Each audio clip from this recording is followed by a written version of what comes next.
नमस्कार प्यारे साथियों, स्वागत है आपको आपके अपने YouTube चैनल राजा ऑनलाइन क्लासेस में।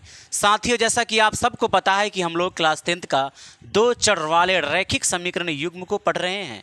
दो चर वाले रैखिक समीकरण युग्म से संबंधित मैंने आप तक 7 वीडियो पहुंचा दिया है। अगर आपने नहीं देखा है तो बहुत बड़ी मिस्टेक हुई है आपसे।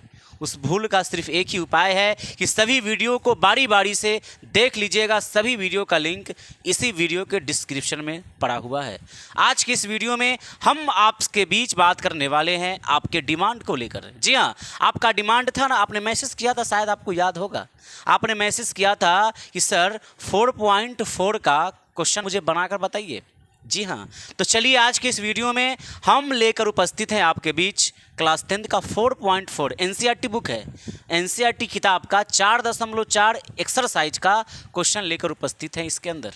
तो चलिए हम इस वीडियो को करते हैं स्टार्ट। वीडियो के अंत तक ज़रूर बने रहिएगा। अगर आप चैनल पर पहली बार आए हैं तो चैनल को सब्सक्राइब ज़रूर कीजिएगा। इस वीडियो को लाइक करके सभी दोस्तों के पास शेयर ज़रूर कर दीजिएगा।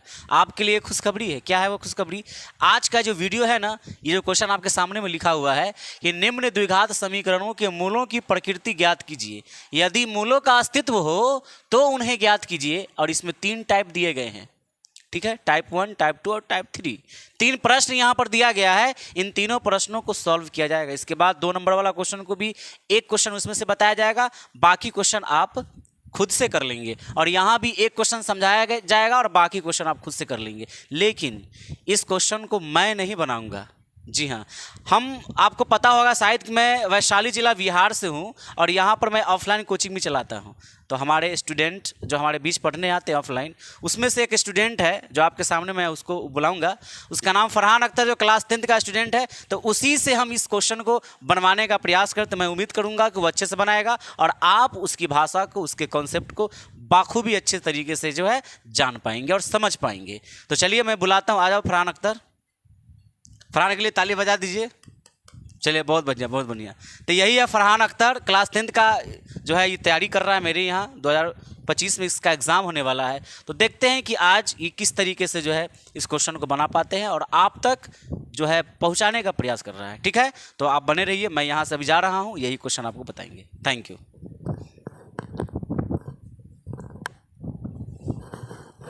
हेलो दोस्तों, आप सभी का स्वागत है राजा ऑनलाइन क्लासेस पर। हमारे माननीय राजा सर जो हमारे गुरुजी हैं, 4.4 के क्वेश्चन को बनाने की अनुमति दी है। चलिए इस प्रश्न को आसानी से और एकदम सरल भाषा में आपको समझाते हैं। राजा सर की तरह तो नहीं, लेकिन हम अपने से प्रयास ज़रूर करेंगे। चलिए बनाते हैं। चलिए तो अब क्लास शुरू करते हैं। ध्यान दीजिएगा। सबसे पहले इस प्रश्न को बनाने से पहले हम लोग एक सूत्र पढ़ेंगे, विवेचक या विविक्तकर। विवेचक या विविक्तकर। विवेचक विवेचक विवेचक विवेचक को किस अल्फ़ाबेट से सूचित किया जाता है आप लोग जानते हैं दोस्तों? आप लोग जानते होंगे कि विवेचक को डी से, कैपिटल डी से सूचित किया जाता है। Capital D विवेचक। विवेचक का फॉर्मूला आप लोग ज़रूर जानते होंगे। विवेचक को एक और नाम से जाना जाता है, विविक्तकर। क्या? विविक्तकर। विविक्तकर विविक्तकर विविक्तकर या विवेचक, इसी को हम लोग अल्फ़ाबेट डी से सूचित करते हैं, वो भी कैपिटल डी से सूचित करते हैं। आप के हमारे माननीय राजा सर प्रीवियस क्लास में डी का फॉर्मूला ज़रूर बताए होंगे। डी बराबर क्या होता है दोस्तों? b² - 4ac। तो -4ac होता है।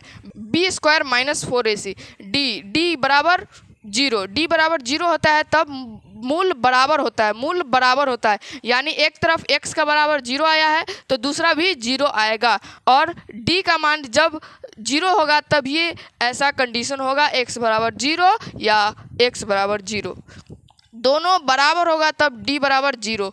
मान लिया जाए कि d 0 से छोटा, d छोटा है 0 बड़ा, यानी कि माइनस में अंक हो तो कैसे किया जाता है? माइनस में अंक हो तो इसका हल नहीं होता है। क्या होता है? इसका हल नहीं होता है।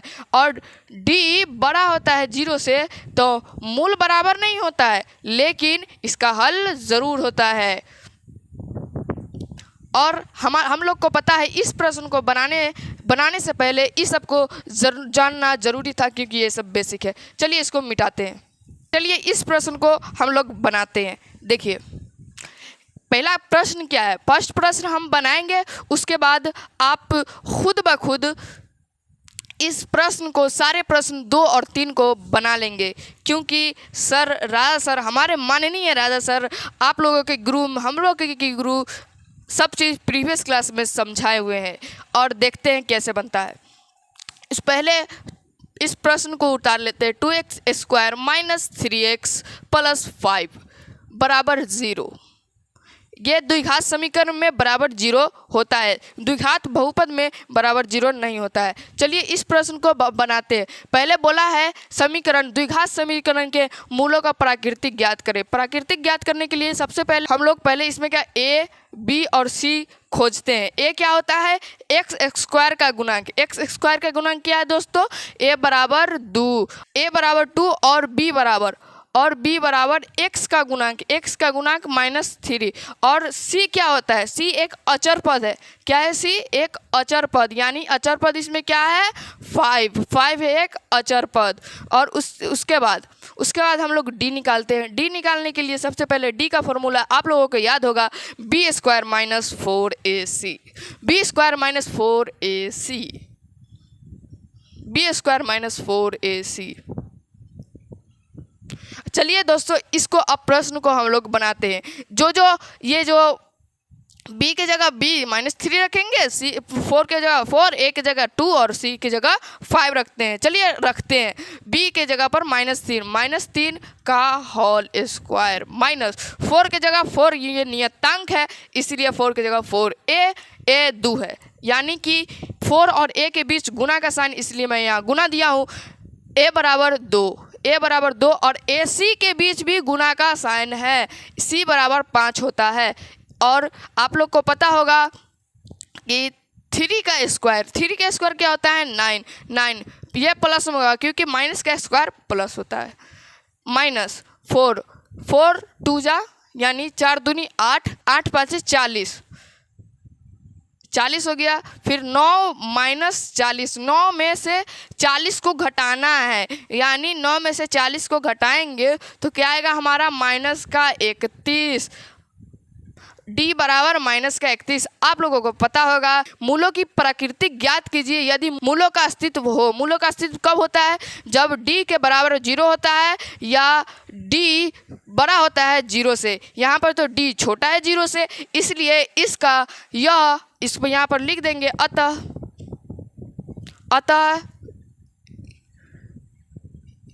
इनके मूलों का अस्तित्व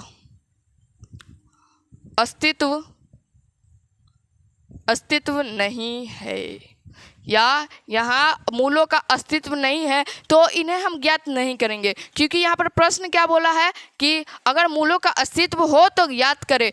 यहाँ पर मूलों का अस्तित्व नहीं है इसलिए इसको हम ज्ञात नहीं करेंगे। दूसरा वाला का ज्ञात कैसे करेंगे, आप लोगों को पता होगा कि द्विघाती सूत्र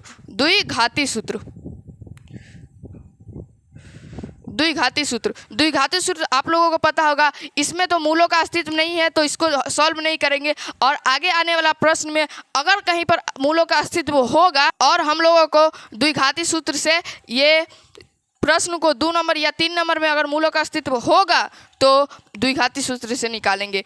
इससे प्रीवियस क्लास में द्विघाती सूत्र राजा सर, हमारे माननीय आपके गुरुजी, हमको गुरुजी बताए होंगे कि द्विघाती सूत्र क्या होता है। द्विघाती सूत्र का फॉर्मूला आप लोग पढ़ा होगा, -b ± √b² - 4ac बटा 2a।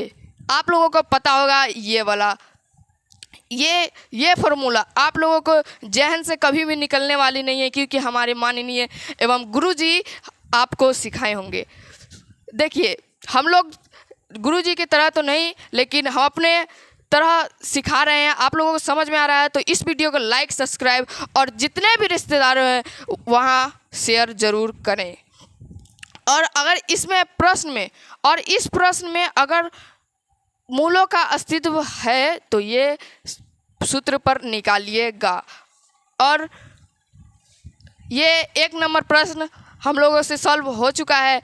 ये 1 नंबर हम कर दिए हैं, दूसरा नंबर आप कर लीजिएगा। इसी मूलों का अस्तित्व निकालिएगा। उसके बाद द्विघाती सूत्र आप लोगों को पता होगा, -b plus minus √b² - 4ac बटा 2a आप लोगों को पता होगा। ये फार्मूला जरूर याद करना है और ये फार्मूला d बराबर b² - 4ac ये फार्मूला याद रखिए और पूरा द्विघात समीकरण को चुटकी में सॉल्व कीजिए।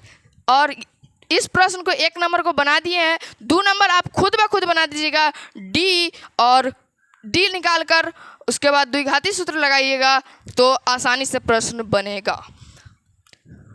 और चलते हैं अब अगले क्वेश्चन नंबर 2 4.4 का 2 नंबर क्वेश्चन। अभी तक चैनल को सब्सक्राइब नहीं किए हैं तो चैनल को ज़रूर सब्सक्राइब करें, क्योंकि हमारा परिवार राजा ऑनलाइन क्लासेस 3000 सब्सक्राइबर के पार जा चुका है। धन्यवाद। अगले क्वेश्चन की तरफ बढ़ते हैं।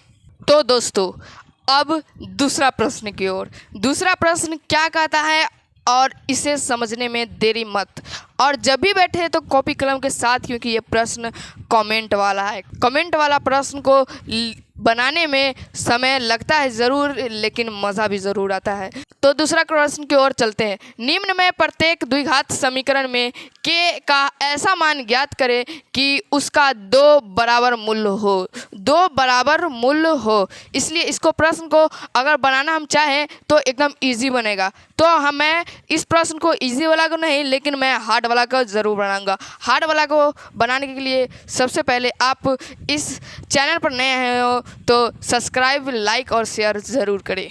तो चलिए इस वीडियो को हम स्टार्ट करते हैं। तो आपका कहना है कि 2 नंबर बनाए, इसलिए मैं 2 नंबर प्रश्न बनाता हूँ। 2 नंबर में प्रश्न में क्या कहा है, 2 मूल्य बराबर है। ये 2 मूल्य बराबर है। 2 मूल्य बराबर कब होता है? जब d बराबर होता है 0 के। d बराबर होता है 0 के, तब हम कहते हैं कि 2 बराबर मूल्य है। इसलिए इस प्रश्न को हम d के बराबर में 0 रखेंगे। सबसे पहले इस प्रश्न को हम नोट करते हैं। 2 का सॉल्यूशन क्या है, प्रश्न को यहाँ पर नोट करते हैं। kx इंटू x - 2 इंटू +6 बराबर 0। देखिए इस प्रश्न को देखने में भले ही बहुत हार्ड लगता है, लेकिन एकदम चुटकी बजाते हुए आप इस प्रश्न को बना सकते हैं, क्योंकि हम और आप राजा ऑनलाइन क्लासेस पर जुड़े हैं। राजा ऑनलाइन क्लासेस पर जुड़ना यानी अपने मुकाम को हासिल करने के लिए चंद दिनों की कोशिश और तुरंत आप मकाम हासिल कर सकते हैं, क्योंकि आप राजा ऑनलाइन क्लासेस पर जुड़े हुए हैं और हम राजा सर के शिष्य और आप राजा ऑनलाइन क्लासेस के शिष्य, समझे। और अब इस प्रश्न को हम लोग बनाते हैं। इस प्रश्न को बनाने से पहले हम लोग इसको kx को x से गुना, फिर kx को x से गुना, फिर kx को 2 से गुना करना पड़ेगा। क्या करना पड़ेगा? गुना करना पड़ेगा। चलिए तो हम इसको गुना करते हैं। अगर हम kx को x से गुना करेंगे तो kx² अगर माइनस, यहाँ पर माइनस और प्लस, ये प्लस है, इसके पहले प्लस का साइन छुपा रहता है। ये माइनस और प्लस से गुना करेंगे तो माइनस आएगा। माइनस याद रखिएगा, प्लस माइनस से गुना माइनस आता है। 2 में kx से गुना करेंगे तो 2kx, और यहाँ पर प्लस का प्लस रहेगा, क्योंकि प्लस में कोई चीज़ से गुना नहीं होगा। ये इंटू है तो ये इसके लिए, ये इसके लिए नहीं है। प्लस का प्लस उतार देंगे, 6 का 6 और बराबर में 0। अभी मैंने 1 नंबर प्रश्न में बताया था d बराबर यानी विवेचक या विविधकर में बताया था d बराबर फॉर्मूला मैंने बताया था। d बराबर क्या होता है दोस्तों? b² - 4ac। सही बोला आपने, b² - 4ac, b² -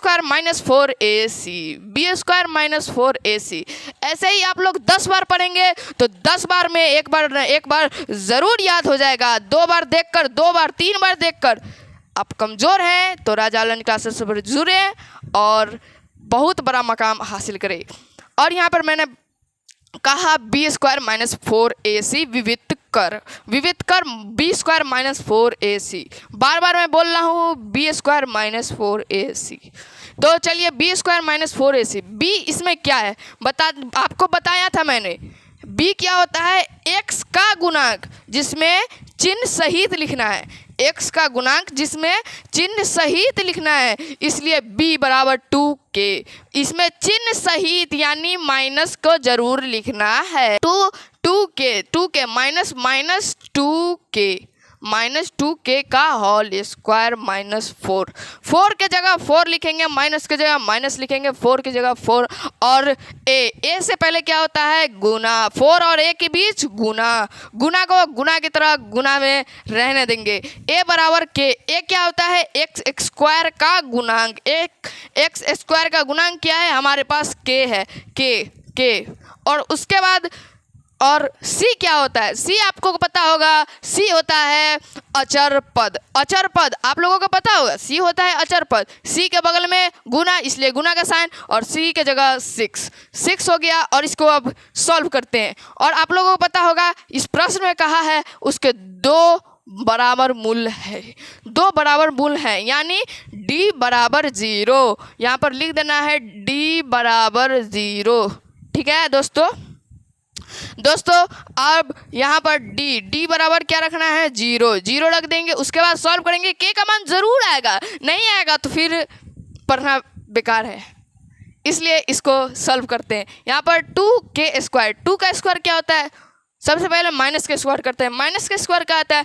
माइनस गुने माइनस का स्क्वायर यानी माइनस को 2 बार गुना करना है। आप लोगों को पता होगा प्रीवियस क्लास में बताए होंगे सर कि माइनस गुने माइनस बराबर प्लस। आप लोगों को पता होगा माइनस गुने माइनस बराबर प्लस को, और यहाँ पर बी माइनस का स्क्वायर यानी माइनस के स्क्वायर प्लस को लिखा नहीं जाता है। और यहाँ पर 2 का स्क्वायर आप लोगों को पता होगा, 2 को 2 बार में गुना कीजिए यानी 2 × 2 बराबर 4 यानी 4। के का स्क्वायर आप लोगों को पता होगा के स्क्वायर। और यहाँ पर इसको मिटा देते हैं और देखते हैं यहाँ पर माइनस का जगह माइनस अगर रहने देते हैं और यहाँ पर इसको गुना करते हैं, इसको गुना अचर पद से में और चर पद को चर पद में गुना करना है। तो चलिए गुना करते हैं। पहले अचर पद को अचर पद में गुना करेंगे। 4 में 6, अचर पद 6 और 4 6, इसको इससे गुना करेंगे यानी 24k। क्या आएगा? 24k। ठीक है, आप लोगों को समझ में आ रहा है या नहीं?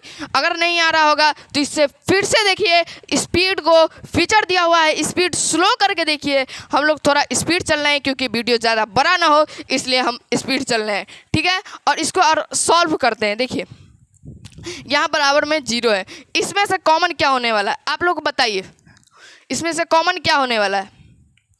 इसमें से कॉमन होने वाला है 4। क्या होने वाला है? 4 और k भी होगा कॉमन। 4k कॉमन करेंगे तो k माइनस, याद करिए इसमें k कॉमन करेंगे तो k माइनस का माइनस उतर जाएगा। देखिए माइनस का माइनस और 24 में से 4 कॉमन करेंगे यानी भाग देंगे तो आएगा 6 बार में 24 कट जाएगा, इसलिए यहाँ पर 6 होगा। 6 देखिए 6 और ये ब्रैकेट में बंद कर देते हैं। के इसमें कॉमन कर ली इसलिए के को नहीं उतारे हैं, बराबर में 0। इस 4k को इसके बराबर में लाएंगे, इसको बराबर में लाते हैं यानी 0/4k बराबर में k माइनस का 6। ठीक है दोस्तों, और आगे बढ़ते हैं। 0/4k यानी k 0 के बट्टा में 4k है।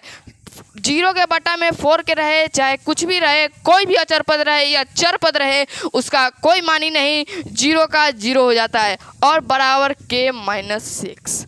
और यहाँ पर आएगा k बराबर इधर माइनस में मालूम है आपको, इधर माइनस में रहता है तो इधर ले जाएंगे, बराबर के इस पर माइनस में तो इधर ले जाएंगे तो प्लस में। आप लोग सही बोले हैं, प्लस में यानी इधर लाएंगे तो प्लस में हो जाएगा और 6 के जगह 6 उतर जाएगा। और यहाँ पर हमारा उत्तर आ रहा है 6k बराबर 6। ठीक है, तो हमारा उत्तर अभी तक देख लीजिए।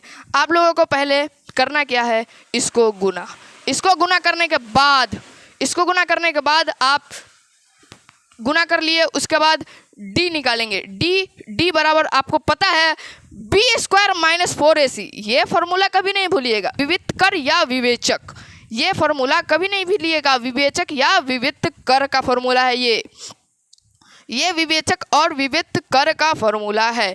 ये फॉर्मूला b² - 4ac कभी भूलिएगा नहीं।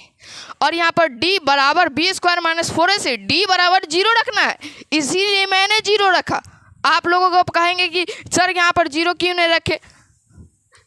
यहाँ पर 0 इसलिए रखा हूँ क्योंकि बोला है क्वेश्चन में उसके 2 बराबर मूल्य हो। बराबर कब होता है मूल? d जब बराबर होता है 0 के बराबर होगा d, तब ना दोनों मूल बराबर होगा दोनों मूल, इसीलिए d के जगह 0 रखाया है।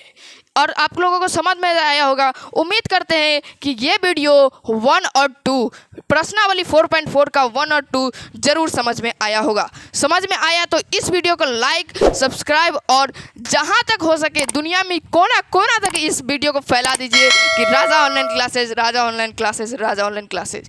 धन्यवाद दोस्तों। इस वीडियो को मैं आज 4 बजे या 3 बजे के बीच आप सबके सामने प्रदर्शित करता हूँ। धन्यवाद।